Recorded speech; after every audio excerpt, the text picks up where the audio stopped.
rest of Mr. Lincoln's family home, and as you do glance around here, we are in Mrs. Lincoln's kitchen. And Mrs. Lincoln, we have to remember, I don't know if it got mentioned by any other Rangers, what her life was like when she was growing up. Very wealthy, very privileged. She gave up that life of luxury and privilege to marry Abraham Lincoln.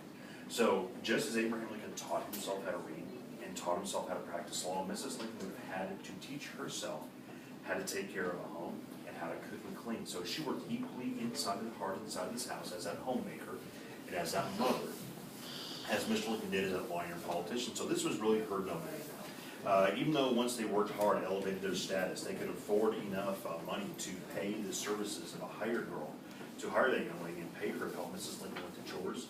Mrs. Lincoln wanted to do the cooking duties for herself, so breakfast, lunch, and dinner were made right here in a kitchen like you do see here today. Now the stove you do notice in the middle of the room is going to be the original stove to the house. Mrs. Lincoln did not get this stove until June of 1860, only a